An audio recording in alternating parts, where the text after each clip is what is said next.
Hello everyone, this is part 2 of What If Naruto Was the Blue Uchiha, and I hope you guys enjoyed this video and to like, to subscribe, to see more comment down below. Now let's start the intro. They call me a god. They call me a god.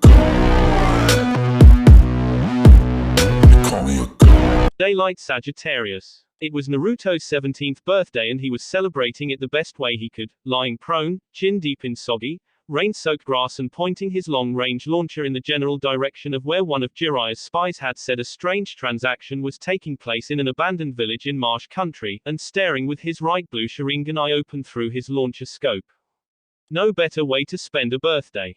Sarcasm was remarkably therapeutic. The blue Uchiha usually performed missions by himself. He didn't always confront enemies closer than 10 miles, but in this particular mission, he was within a 5-mile range and, naturally, he didn't have any support.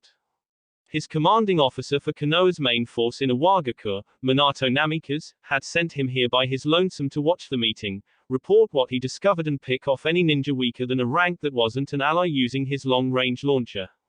Matter of fact, anyone within a 400-kilometer range that wasn't an ally or a helpless civilian was to be brought down without hesitation.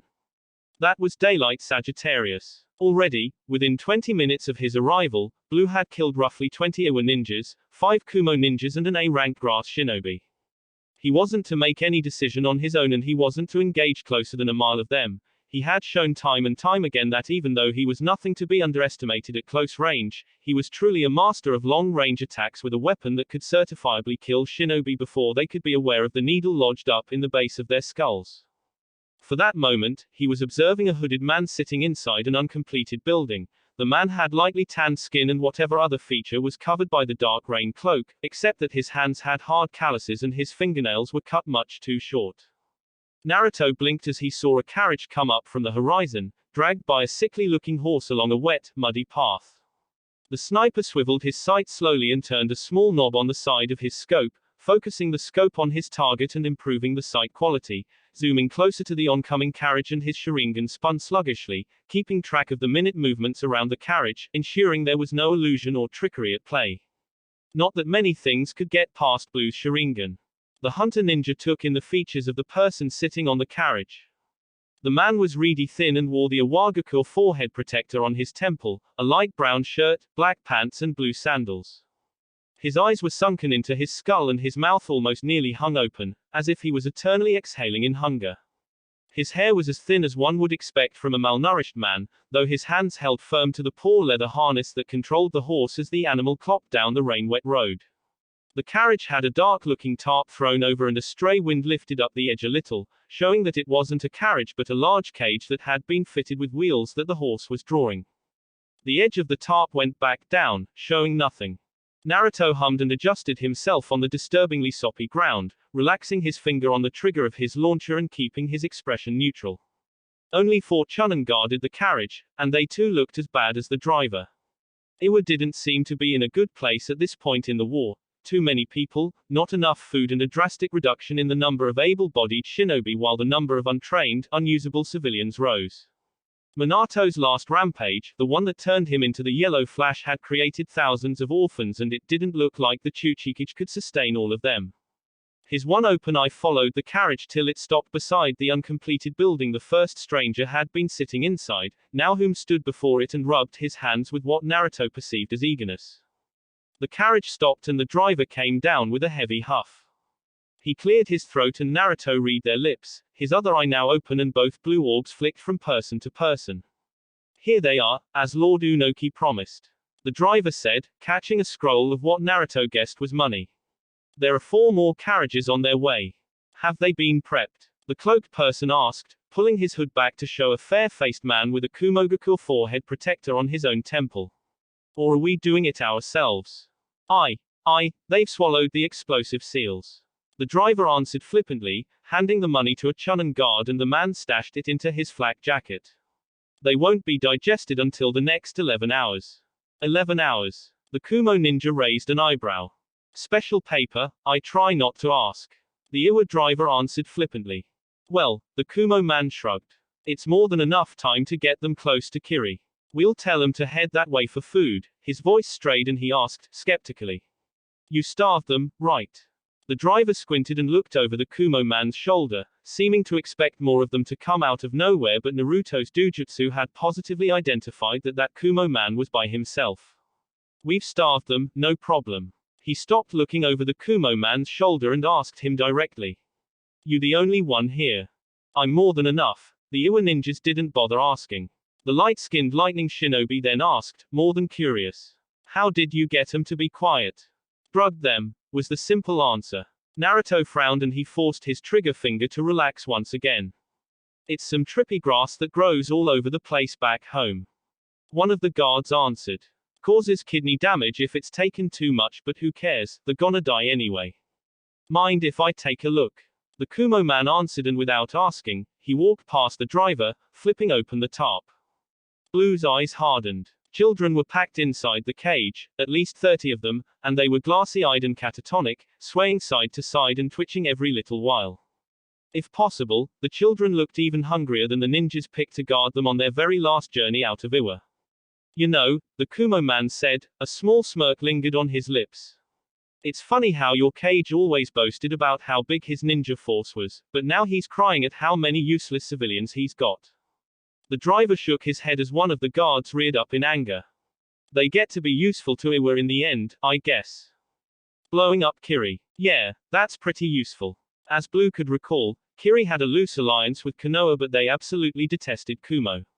The war had completely gotten to Kiri's shores, and what little fighting was being done out on the sea, by shinobi that could water walk and perform jutsus at the same time. The Uchiha pieced together their plan. Kiri would accept the dizzy-looking children refugees, not knowing of the natural affiliations, and the bombs that they had been forced to eat would detonate once they got into the heart of the country, through a remote detonator somewhere close to Kiri.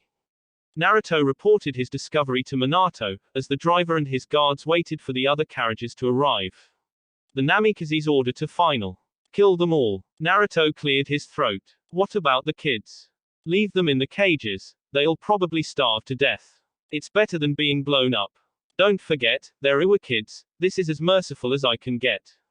Naruto didn't reply affirmatively, and the blonde man, just returning from another battle along Kumo's borders and washing his hands in a puddle, speaking into a headset. Is that a problem, Naruto? They're kids. So, you were a kid when you were drafted. Minato and most in his generation had the time to be around their mid-teens before the war erupted. Naruto was drafted into the war effort when he was 8. This is different. We can't just let them in those cages. We can't just let them starve to death. His fingers twitched on the trigger and his lips turned down. This isn't right. I'm not even ordering you to kill them, and you know if I order you, you have to obey. He paused when he realized himself, already sensing the hard silence on the other end of the line, the tensed muscles of the sniper shinobi. Naruto. I'm not leaving them like this. Don't. But Naruto had already torn off his headset and fired off 4 bullets, reloading quickly and firing out 2 more, bringing down the 5 Iwa shinobi and 1 Kumo ninja in the blink of an eye.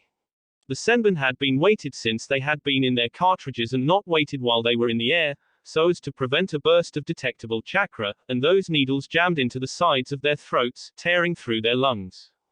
Unable to breathe, blood pulsed from the small wound. They fell down grasping their necks, gurgling pitifully and blindly searching for their killer. Naruto's Sharingan saw that the driver made to shoot chakra to a seal on his back, between his shoulder blades, and he blasted the 2 remaining needles into his head, ending his life. The sniper reloaded his launcher. He could predict that his actions would get him court-martialed before the Hokage and probably demoted, but they wouldn't release him from active duty, not when he was their best and only long-range sniper.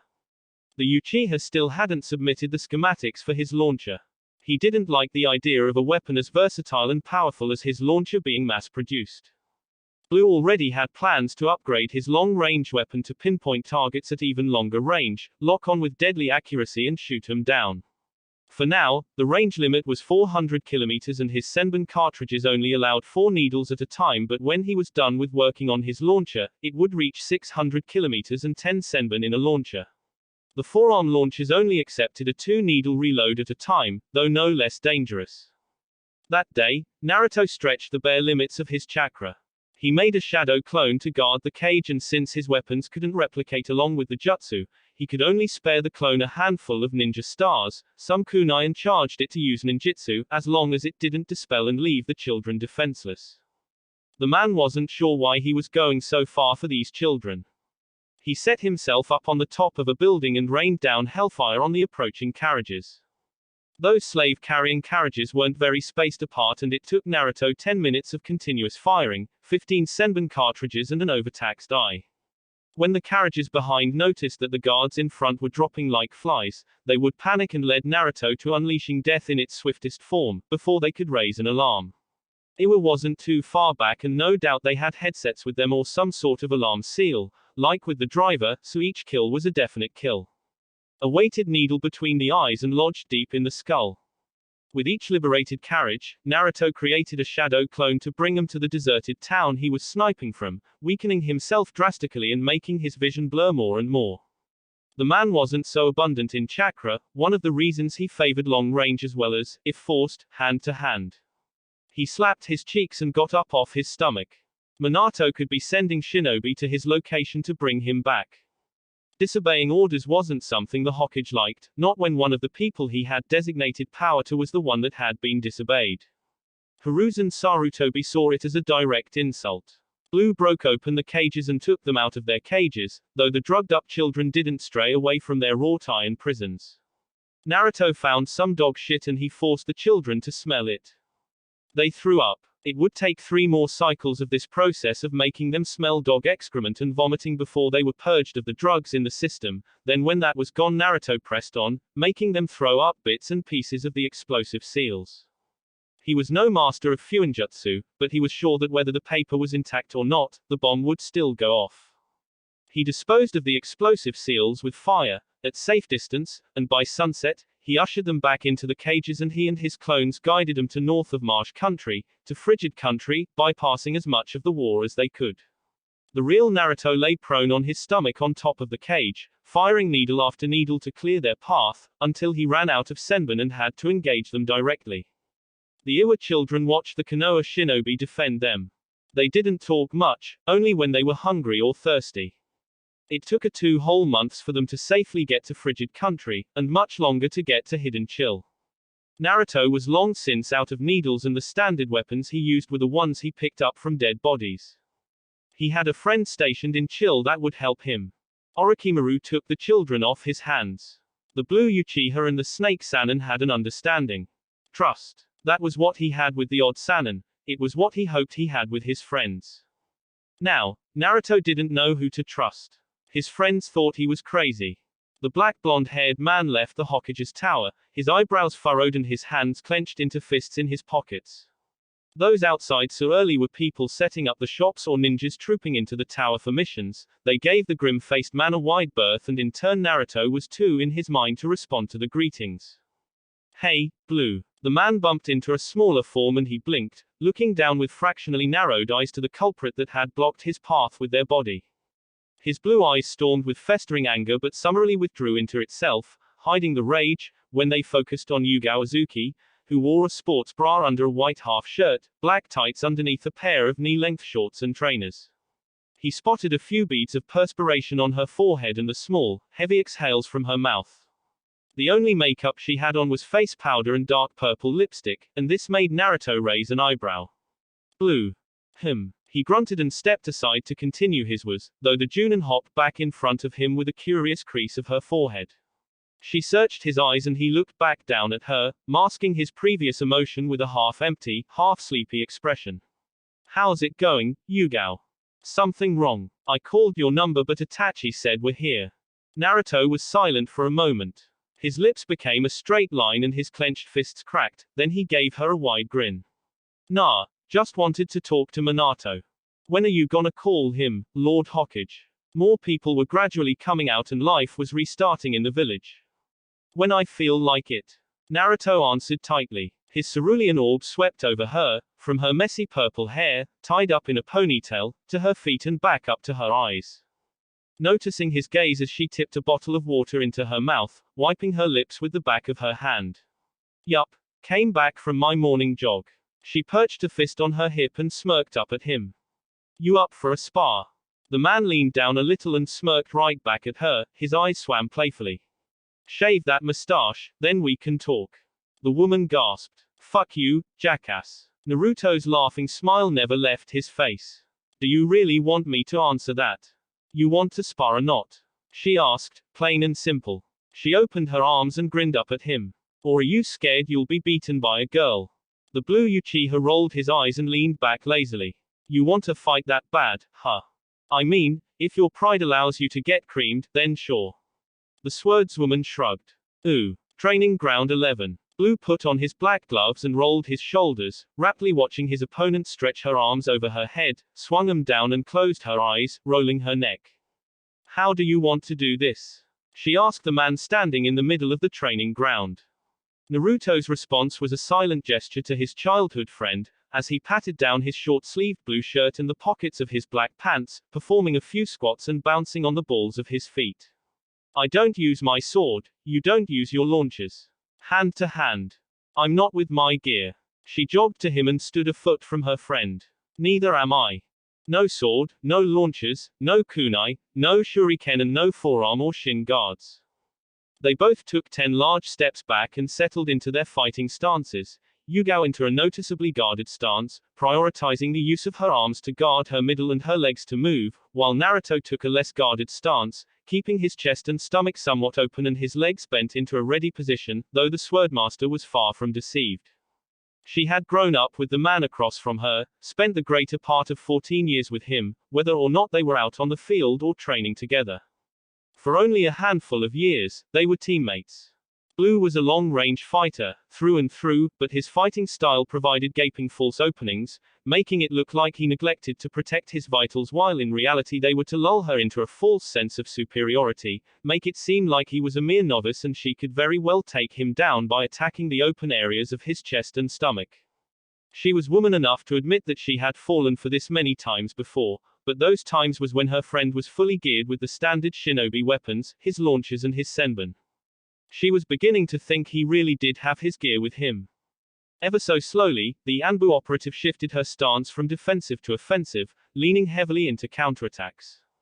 She didn't like the secretive smirk that flicked up on the Uchiha's face.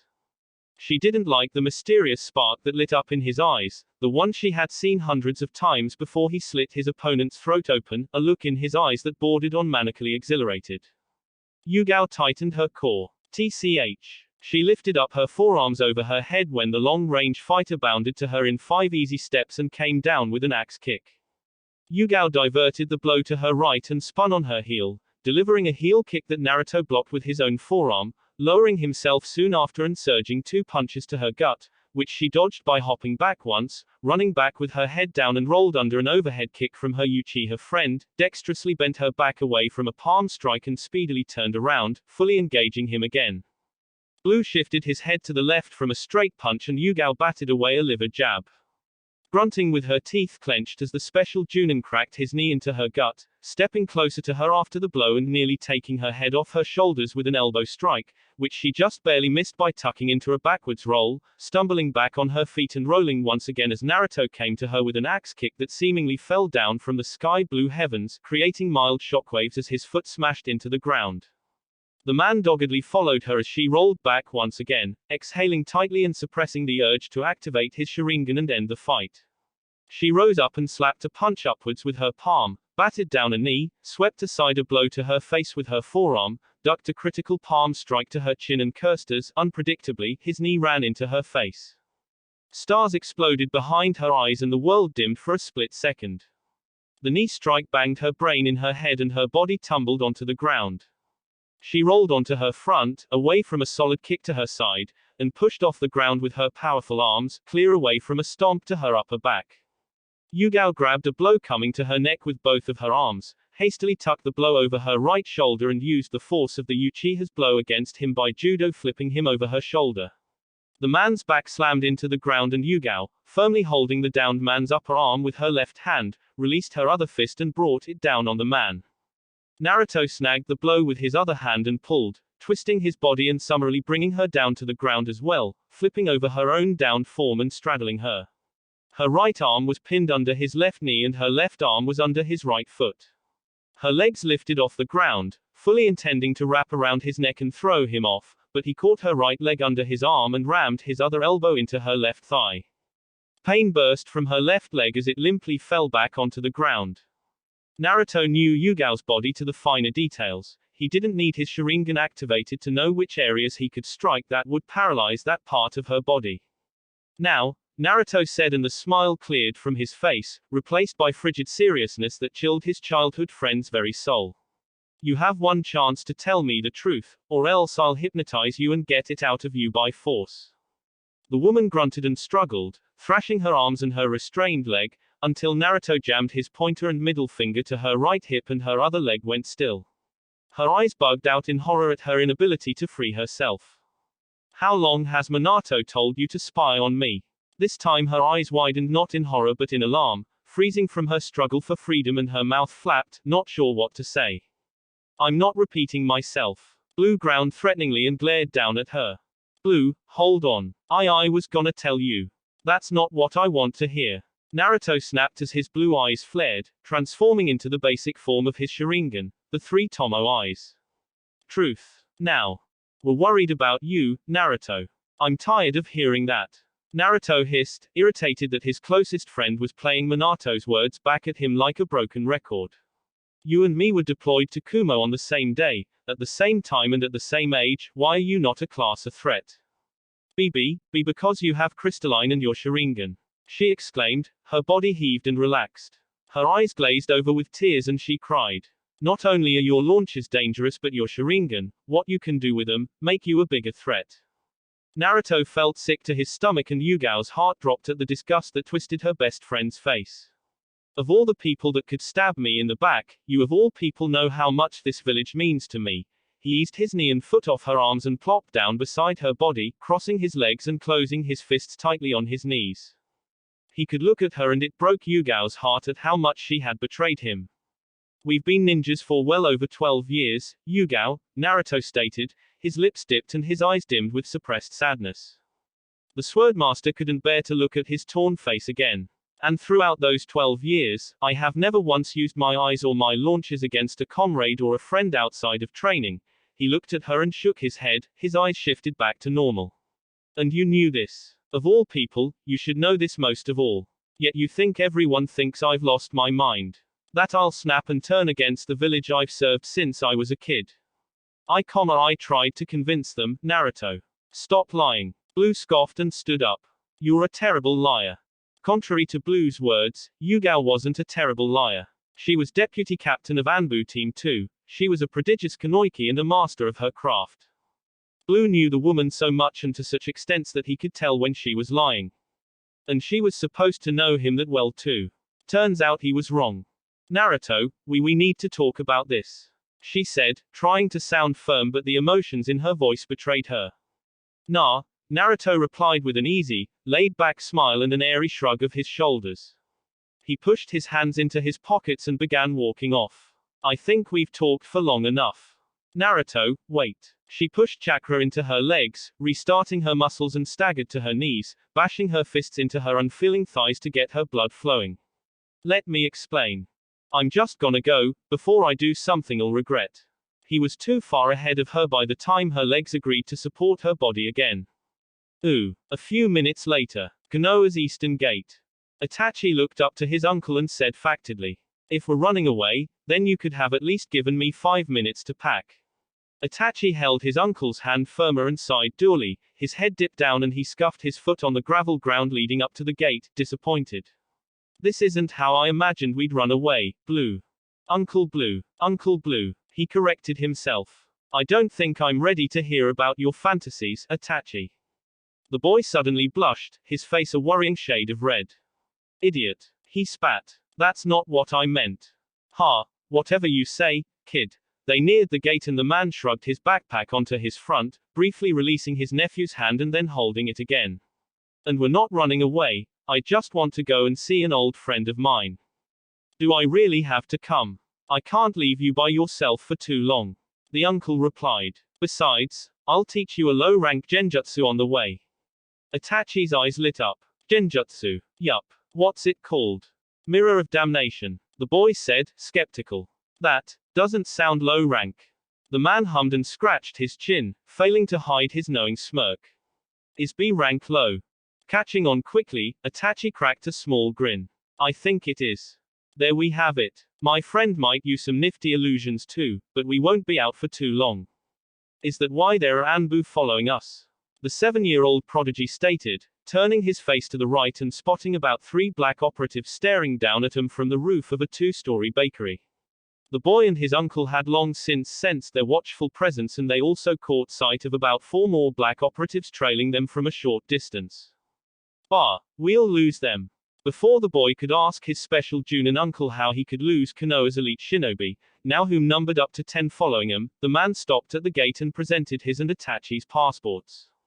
Izumo took them and asked, "Mission?" He looked around Naruto, at the smaller Uchiha boy hiding behind his uncle, stubbornly holding Blue's pant leg as well as his left hand. "With your nephew?" "Nope. Heading out for a while. We won't be back for another few hours." Izumo then looked over his shoulder as the landline hanging on the wall of the gatekeeper's house rang. Kotetsu picked it up and Naruto's eyes hardened at the short look Kotetsu gave him, turning back to the phone and murmuring into it. Kotetsu dropped the receiver and coughed into his fist. "Is there a problem?" "Give me a second," Izumo said, taking with him Blue and Itachi's passports as he went to speak to his fellow Chunin gatekeeper. A few seconds later, Izumo came out and his expression was grim. "I'm sorry, Blue. Lord Hokage ordered us to not let you leave the village, especially not with Itachi." Blue chuckled and stepped closer to Izumo, holding out his right hand open to the Chunin, palm up. "Give me the passports, man. I'm sorry. Lord Hokage's orders." He held Naruto and Itachi's passports in both of his hands, taking a hesitant step back, while Kotetsu subtly prepared to defend themselves. Naruto noticed their raised guards and he smirked slightly. "I can't let you out of the village."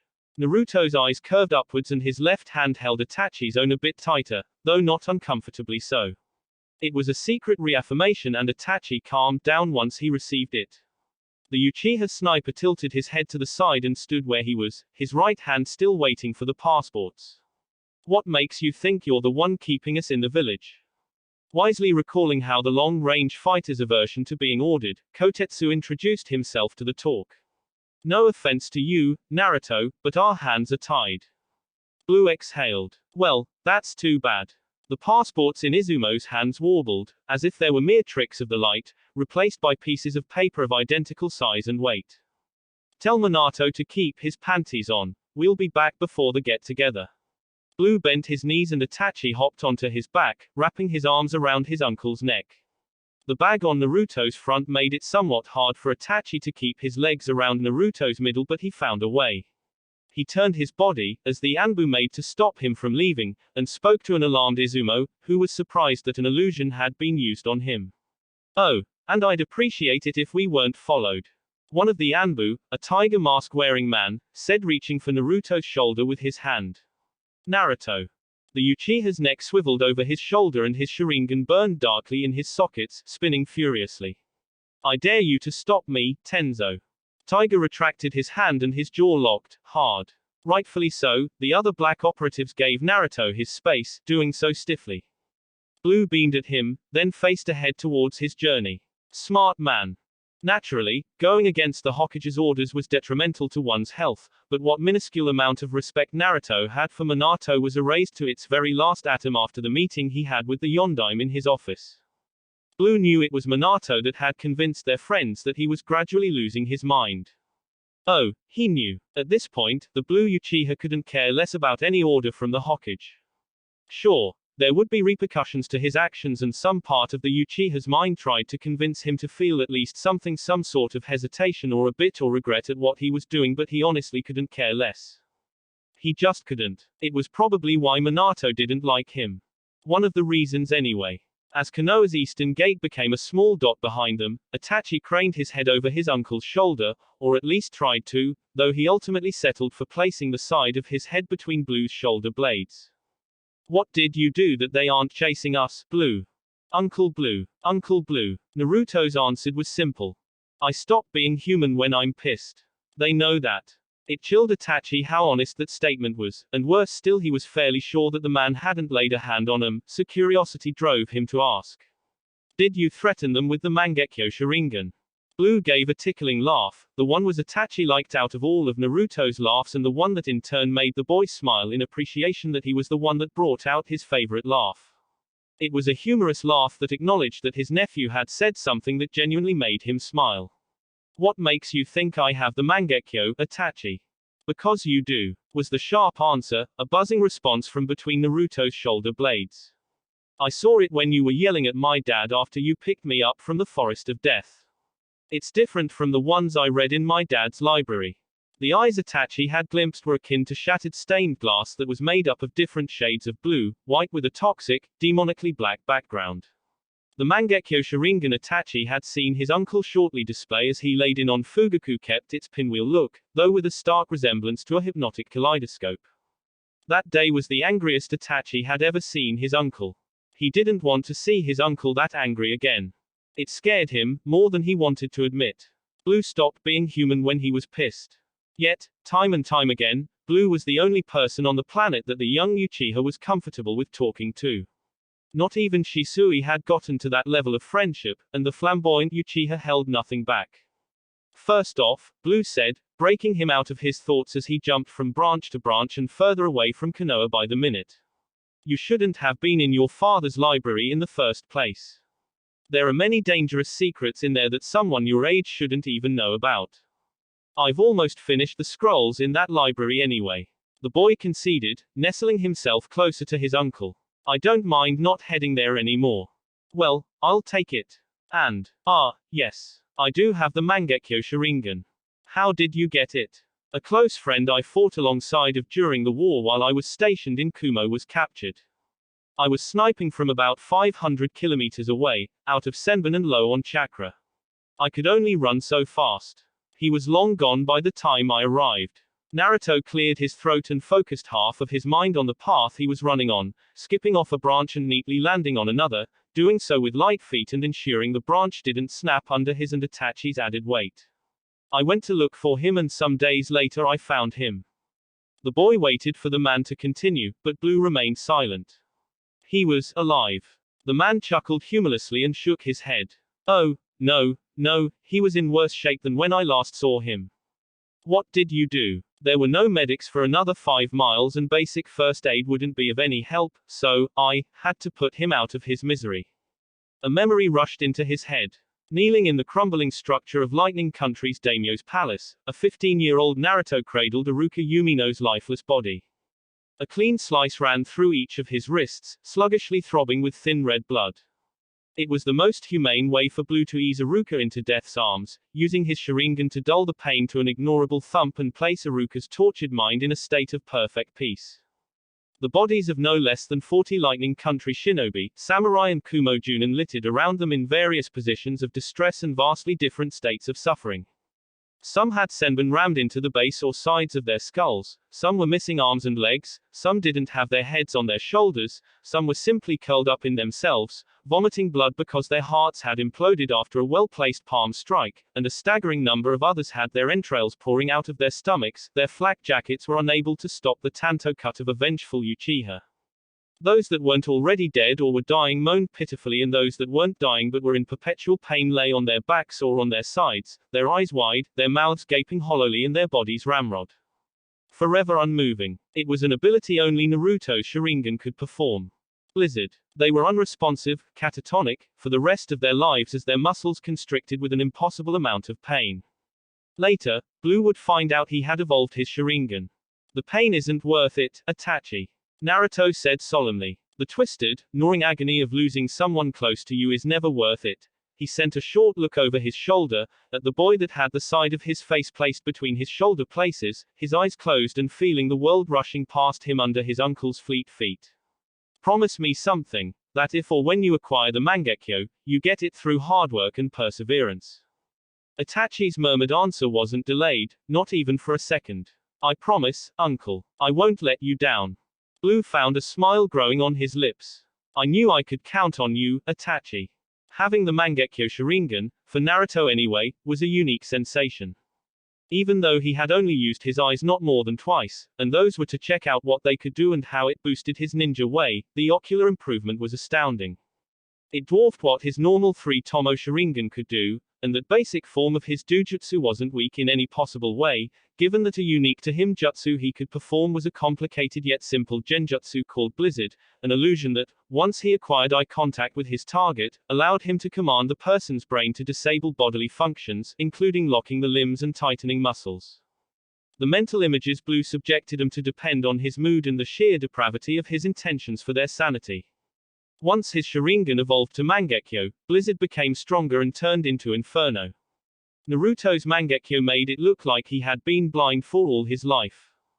The 5 basic Mangekyo jutsus he could perform implanted in his head once activated: Amaterasu, Incomplete Susanoo, Tsukuyomi, Azangi and Azanami. Alongside the gradual loss of eyesight if he overused them, there were also 3 special Mangekyo jutsus that Naruto was sure weren't basic. One of them was Inferno, which deepened to not merely setting fire to the target's brain but also forcing nightmarish images of monumental pain, suffering and torture to be experienced throughout their body. It was a fate worse than death. It couldn't be dispelled, not by any means he was aware of. Blizzard, the 3-tomo genjutsu, spared the victim from death, but Naruto could commandeer the person's brain and lock their body rigidly, like they had been frozen. He wasn't quite sure how an Uchiha with a Mangekyo would fare against Blizzard or Inferno, and in a way he wasn't too eager to find out, though he was sure that an average person would turn into a whimpering, slobbering mess of insanity and depravity once he hit them with his Inferno Sharingan genjutsu. The second Mangekyo jutsu Naruto could perform was Pro Blue. Itachi called, interrupting his thoughts.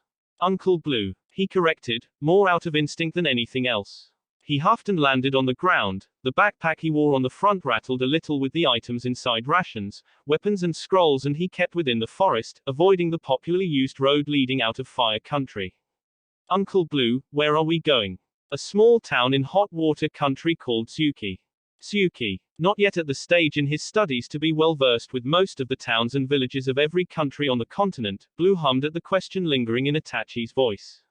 Your friend is in Zuki. We agreed to meet there, yes. Zuki Town was a border town that was the gambling hub of hot water country, rivaling the lightning country capital and a village in Fire Country called Hanbai. Hot water was a country blessed with several pockets of natural gas packed in the ground, either sold for money or utilized by powering hot springs, but Zuki only had 3 notable pockets of gas, enough to make only hot spring, so the hot water daimyo, before the First Shinobi War, scrambled to make proper use of that particular town and made the area the first place on the continent to legalize gambling, a decision that other countries and villages would criticize, though would later lead to Zuki getting patronized by the continent's major yakuzas. That town was a hotbed of gambling and moral degradation, so much so that there was once a fight for dominance by the 3 of the continent's most powerful and most influential yakuza. The gangs of Fire Country, Iron Country and Lightning Country, 3 locations that surrounded hot water on all sides. It heated so badly that the hot water daimyo called the bosses of those gangs to his palace and organized a truce, declaring Zuki a neutral ground for all 3 yakuza, where no gang-related crime or freelance individual crime was tolerated. So, even though prostitution was legal, drugs as well and gambling more so, Zuki rarely reported any sort of crimes, for that town was under the protection and support of 3 hugely powerful yakuza. During 2 of the 3 wars, the 3 yakuza banded together and kept the violence and fighting outside of Zuki. Black market dealings that involved the exchange of people or body parts was punishable by death, by order of the 3 bosses.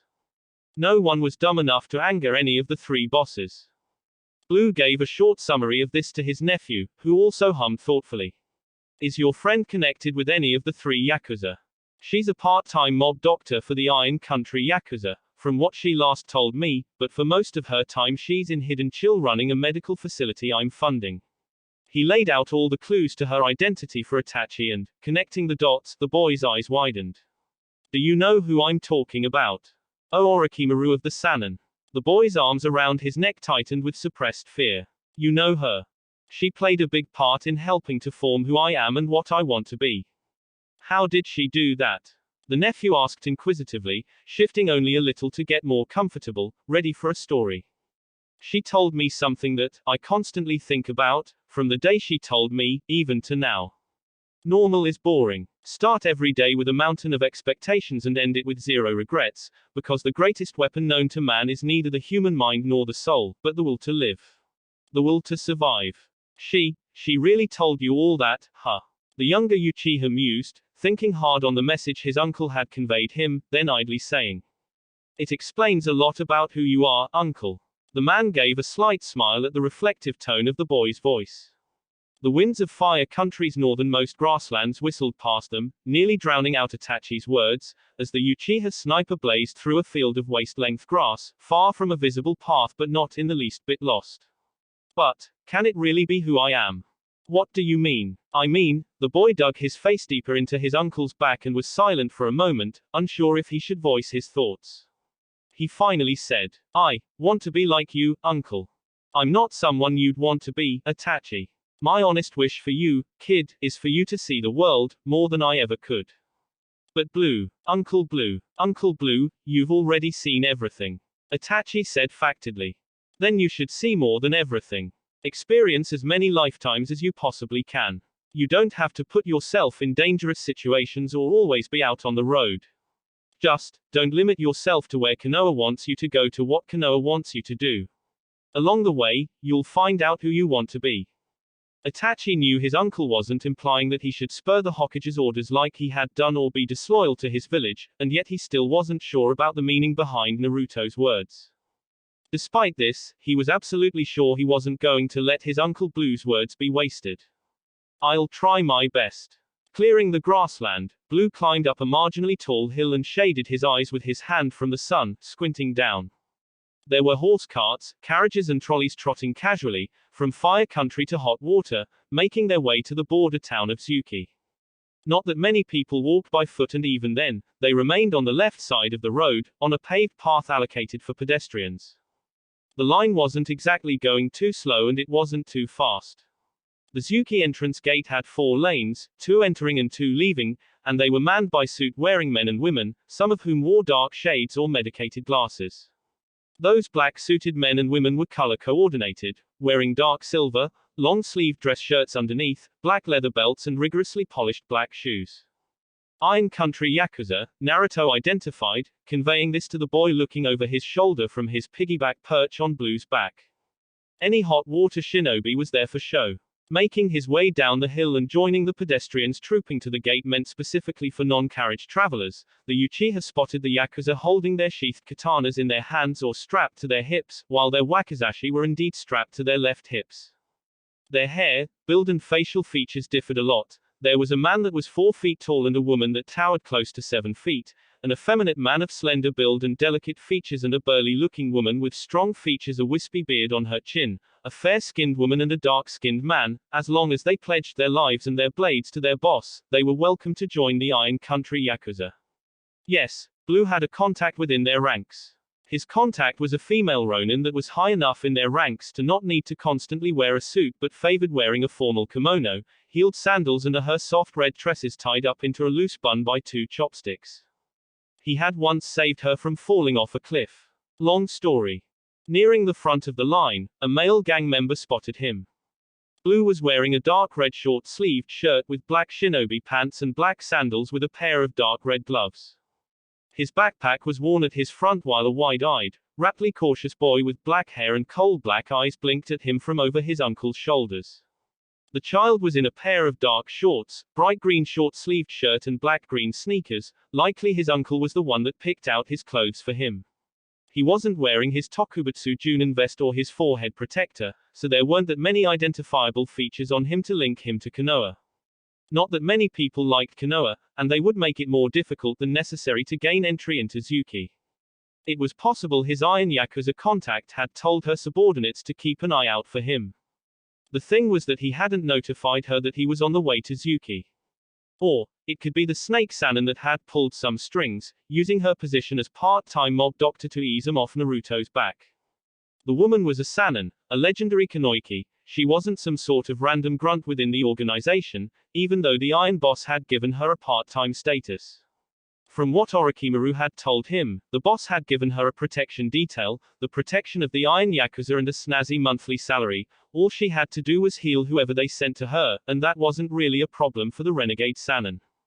The Yakuza man observing them muttered something to his comrade, the one checking passports, and said something else to another comrade, the one searching bags and people from dangerous items, like explosive seal tags and kunai. When Blue got to the front of the line, the Yakuza there simply stood out of the way. The man that first noticed him leaned to Blue and said, "Lady Orochimaru sends her regards, Lord Naruto. She is waiting for you." Itachi's eyebrows shot up into his hairline and Naruto smiled a little, pleased that he wasn't going to get hassled. "Thanks." The man bowed slightly and Naruto, with his nephew on his back, proceeded into Zuki. Blue looked over his shoulder, at his nephew with a wide smirk. Friends in high places. Itachi didn't comment on the haunting doubt in the older Uchiha's cerulean eyes. 10:02 a.m. Elder God Hotel and Casino. Zuki Town. Hot water country. During the day, the Elder God Hotel Casino wasn't so packed, but that didn't mean it was any less patronized. Deep inside the ground floor of the 6-story building, past the slot machines, poker tables and dining tables occupied by people nursing their hangovers after a previous night of hardcore partying, seated at the right end of the semicircular bar was the person Blue was looking for. Orochimaru was a pale-skinned woman, as pale as the moon, Naruto often said, with straight, midnight black hair that flowed down to her lower back and also 2 neat locks framing the sides of her face. She had golden yellow eyes with snake-like slitted pupils that glimmered with hidden sinister laughter as she curled her thin fingers around a glass of rice wine and took a sip. She wore dark makeup, dark lipstick, a humble whisper of eyeshadow, not too much to resemble an over-the-top escort, though little enough to be seen as a woman in the prime of her life, with black painted, perfectly manicured fingernails and toenails coated with black nail polish. There were natural black markings under her eyes, different from her eyeshadow, and Blue caught a glimpse of her fanged teeth as she sipped the rice wine again. The renegade Sannin was a stunningly beautiful woman. Her slim figure was hidden under his plain, violet robe, tied at the waist by a dark-colored sash that had a large knot at her back, underneath which was a dark gray shirt and blue pants with her bandage-wrapped feet nestled inside a pair of low-heeled shinobi sandals. Orochimaru wasn't a flashy lady by nature. It was her beauty that attracted the eyes and attention of both men and women alike to her, though it was her bloodthirsty, ruthless, sadistic streak that wisely kept them away. That was indeed wise of them. Orochimaru didn't have the patience to humor flatterers. Matter of fact, she didn't really have the patience for anyone, though she made one exception. Her son, Naruto. Her eyes swept the sleepy hotel lobby and lit up genially as she saw the black blonde-haired man approaching her, not even dimming when she saw her son heading to her with his nephew in tow. The snake Sannin graced the Uchiha with an honest smile. "Naruto, hey, Orochi," was the man's low answer, helping the boy onto a tall bar chair. The bartender swept to him and Itachi with a flourishing motion. "Hot water for me," and his eyes trailed to his nephew and the boy, jumpy from being in the presence of Konoha's most sadistic missing ninja, stammered. "Apple juice, please." The snake lady, normally bearing either a twisted expression or a cold countenance, fully faced her son, leaning her right forearm on the bar and familiarly patting her son's knee with her left hand and wearing a shining, broad smile. "I take it you know it's me who sent you that letter." The man sighed and turned to his birth mother, not too interested in the hot water the bartender had presented to him and not minding how Itachi idly drank his juice as he listened in on their conversation. "I know your handwriting, Orochi." The Sannin hummed, pleased. "When did you find out I was under surveillance?" "Yesterday. Security at the tower has really gone down. It's sad, really. You broke in yourself. I was stopping by to get some of the stuff I forgot from my old lab, skin and blood samples, a microscope that holds some sentimental value, the Shodime's index finger, my favorite pair of work shorts and my favorite night shirt. You know, the one you gave me for my last birthday." She prattled on like this, flippantly adding other minor, seemingly unimportant items she had forgotten while she was fleeing from Konoha with the ease only a parent that was truly comfortable speaking with her precious son could possibly have, and Naruto simply bobbed his head for her to continue. "But then I decided to branch over to the tower." She sat up straight, her posture regal and refined. "How come you aren't worried if there's a Konoha shinobi watching us? You've already taken him out. I know you, Orochi." The woman scoffed amusedly. PSHH. Any cage that had a claim to common sense would keep at least a team of their shinobi in Zuki, not to gamble or to party but to keep an eye out for missing ninjas that were of high importance. The cage weren't bound to the Zuki law that said not to fight or cause trouble within town limits, but that didn't mean that they were dumb enough to disobey it. Any of their ninjas that weren't valuable enough to keep that got themselves into trouble was effectively severed from the village and left at the mercies of the Yakuza. Of which there was no mercy. A Konoha team that was staying in the Elder God Hotel and Casino had sighted Orochimaru waiting for Naruto by the bar and, not wanting to incur the wrath of the Yakuza, any of the three Yakuza, they sat back and observed to see who the missing ninja was meeting with. For Orochimaru, it was only a matter of instructing her Iron Yakuza security detail to dispose of them however they saw fit. Her Yakuza guards found a way to anger the Konoha team, enough for them to retaliate, and then the Iron Yakuza killed them on the spot. The boss of the Iron Yakuza held nothing back in order to retain Orochimaru's services to him and his gang. The Uchiha man stared at his mother, long and hard. He went right down to business. Do you think I'm crazy? The snake sage leaned close to him and softly cupped his face. Her golden eyes beamed back at his cerulean orbs, ensuring that she maintained eye contact. Their souls connected. She answered, sincerity seeped into every single uttered word. Naruto, I think you're as crazy as me. Orochimaru beamed proudly. Crazy for being different, crazy for going your own way, crazy for living your life. Naruto searched her eyes for even a sliver of a lie, something he was very confident he could detect within the icy fortress that his mother was known to be, and he found no lies. She sat back and Blue silently watched for any crack in her expression, a telltale sign of deceit. Nothing. She was someone he had known for several years that couldn't lie to him, like Yugao. Like Iruka. Like Mikoto. Kushina too, once upon a time. The Blue Uchiha could recall when he first met his mother, when he was 8.5 years old and the Sannin was 23. Back then, tension among the 5 great shinobi villages was at an all-time high, and this tight silence ended abruptly when Iwa and Kumo launched a surprise joint attack on Konoha. Dozens of Leaf ninjas had lost their lives in the fighting. Hiruzen Sarutobi declared war and sent out hundreds of his ninjas to strategic locations in order to retaliate. It felt like the second war hadn't had time to cool down before the third war erupted. Naruto Uchiha sulked over his bowl of beef ramen, lazily stirring his chopsticks in the cooling noodles with his left hand. Not even the sizable beef sitting in the broth seemed to excite him anymore.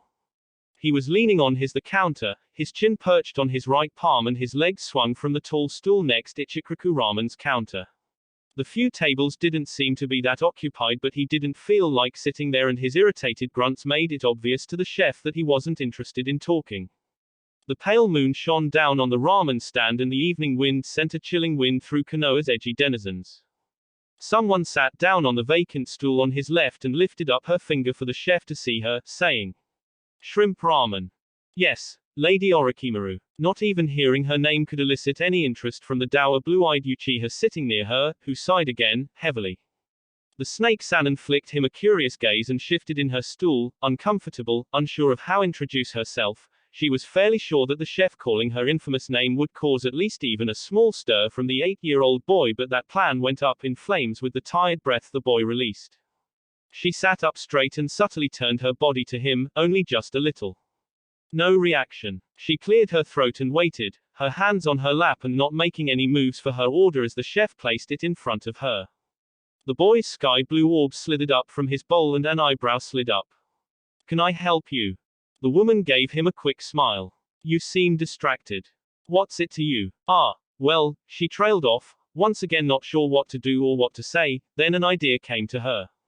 "Just curious, you know." He grunted and looked back down at his noodles. "I'm Orochimaru." Naruto. Her smile returned and she playfully patted his knee. "There we go, it's a start. Listen lady, I don't know what your deal is, but I'm pretty sure you've got more important things to do." The scientist hummed. So he did know who she was.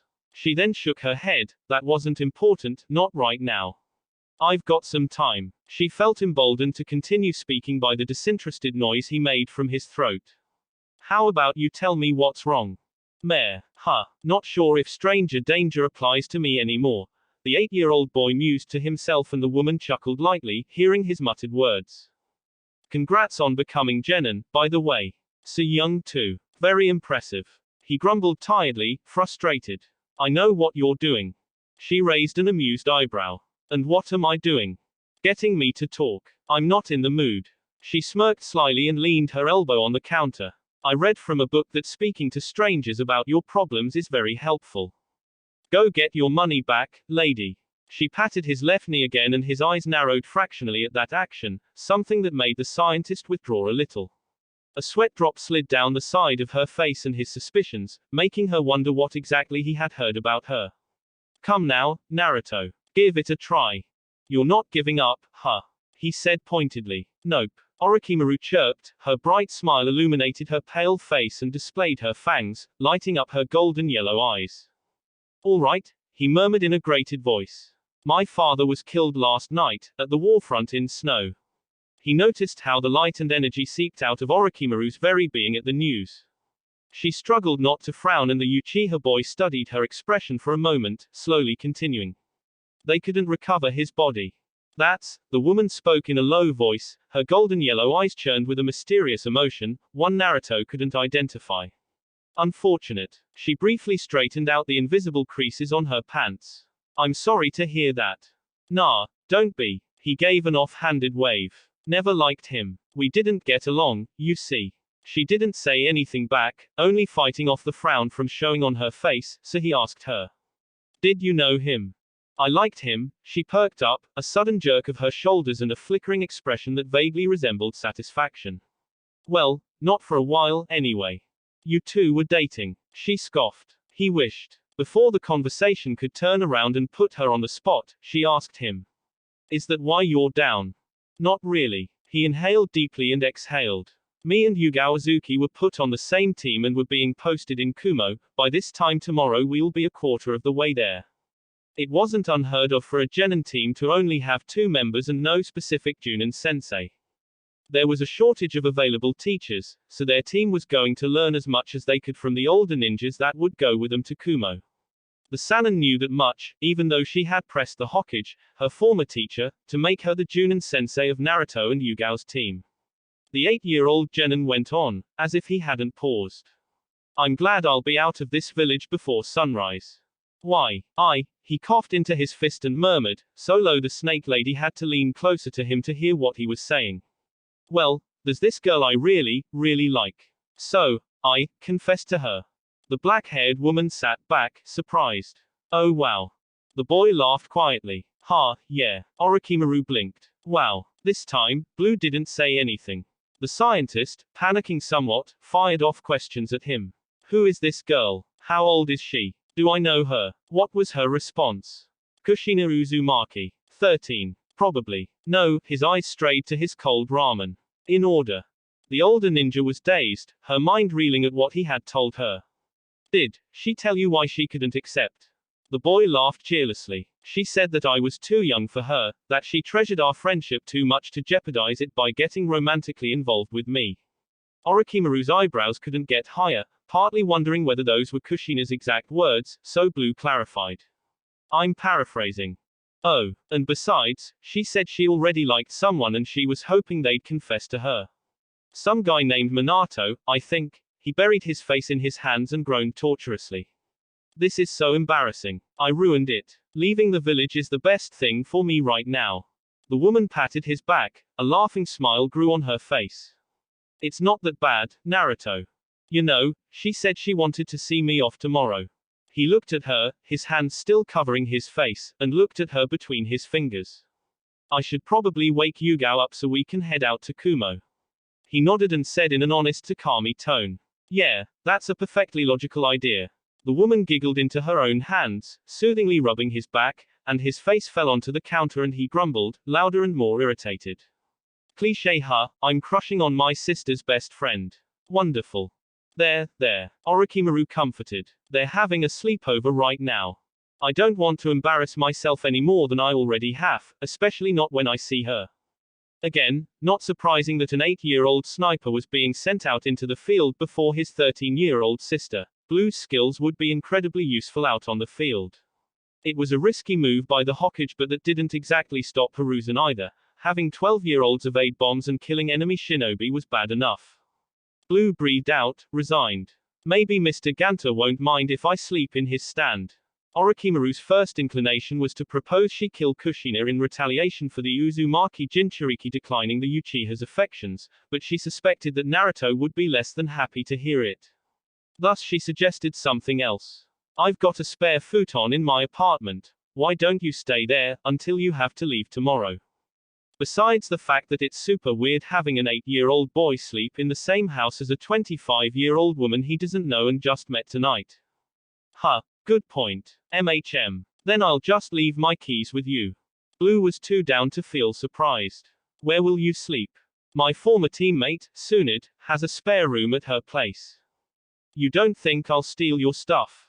The Sannin wanted to say that he wasn't that kind of person, from what she had observed from afar, though she wisely understood that those words would come off as spectacularly creepy. She then put on a faux stern face and perched her fists on her hips, mustering as much of a serious voice as she could to the son she had only just met face to face for the very first time. You better not. He opened his mouth to object, but she took out her keys from her pants pocket, snatched his hand in a blurrily fast motion and put the keys in his palm, curling it inwards a little and pointing a strict finger at his face. Don't make me regret this, Naruto. Gee, thanks, lady. He examined the single key in his hand, one that was a metal key ring that had a plastic snake keychain. Call me Orochimaru, or just Orochi. Anything you want, really. She knew she was coming on a bit too strong, but she was confident that their former talk had left some little impression on the boy that she wasn't so bad. All up to you. He drawled slowly. Thanks again. The courage she had gathered up to that point, the one she wanted to use to reveal to Blue that she was his biological mother, fled her since the start of their talk. Some other time, she promised herself. You can repay me some other time. Repay you? He asked, wary of her intentions, guarded. What do you mean? Seeing his apprehension, she said. We can talk. I want to get to know you, if you want. I'm a bit too young for you, lady. He made to hand back her key, but she pushed his hand back, insistent. Not like that. It's nothing bad, honest. She placed her hand on her chest and swore. I promise. Your promises don't mean much to me, but, he shrugged and stashed the key in his pocket. Seeing as I'm homeless for the moment, I'll take you up on your offer. He then warned her. Don't think I'll let my guard down, okay? I'll sleep with one eye, so you know. Fine by me. I stay on the top of the Orion Hotel, room 33. There are some non-alcoholic drinks in the fridge and you can order room service, keep it on my tab, I don't mind the cost. Tonight's going to be cold, so you can look in my wardrobe, I've got spare blankets in there and as I'm not sleeping there tonight, the bed is all yours. Blue couldn't help but ask. Why are you helping me, Orochimaru? He pushed away his cold bowl of beef ramen. Did Lord Hokage send you to gain my trust?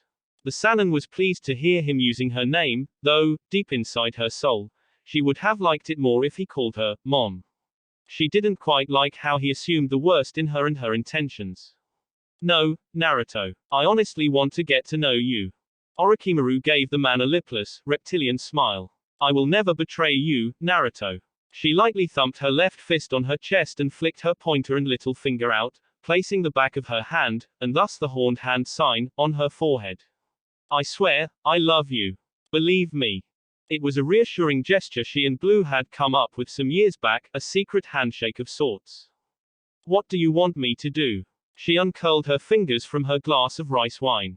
You want me to doctor the documents to call off the surveillance on you?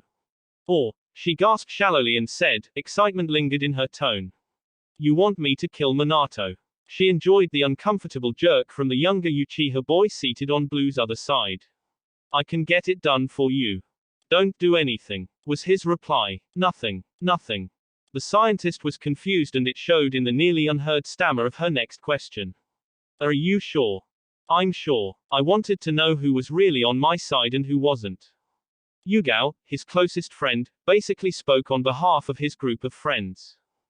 They won't turn me into what they think I am. Not unless they forced him.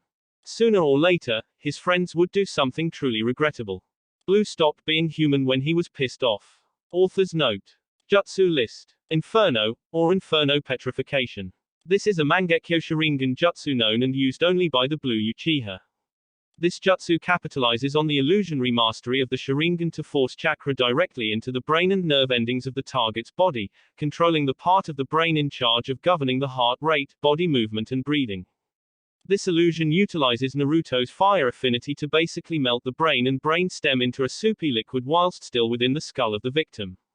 This all depends on what Blue wants. He could hate his target and liquefy their brain to fudge, or he could find that he wants the person to suffer for longer, so he softens the brain only slightly, turning them into zombies, of a sort. The latter way allows Naruto to have a limited amount of control over his victims, thus he uses them as cannon fodder or distractions rather than spies. The best way to describe Inferno is to say Naruto casts an illusionary Amaterasu on his target, creating a deadly vortex of black fire within the skull of his victim. This jutsu stretches the term genjutsu too broadly, arguably into the territory of ninjutsu. This genjutsu is fatal and requires an incredible amount of concentration. Once summoned and as it attacks his victims, Blue does not need to divide his attention to keep Inferno active. Blizzard 3 Tomo Sharingan does not require as much effort or chakra as Inferno, seeing as it does not use much fire affinity chakra or much chakra in general. It is not a jutsu he commonly uses, as he rather stays true to being a long-range fighter. This is the first of 3 unique Blue Sharingan abilities. That will be it for this video. If you want more, comment down below, like, subscribe. And see you guys later.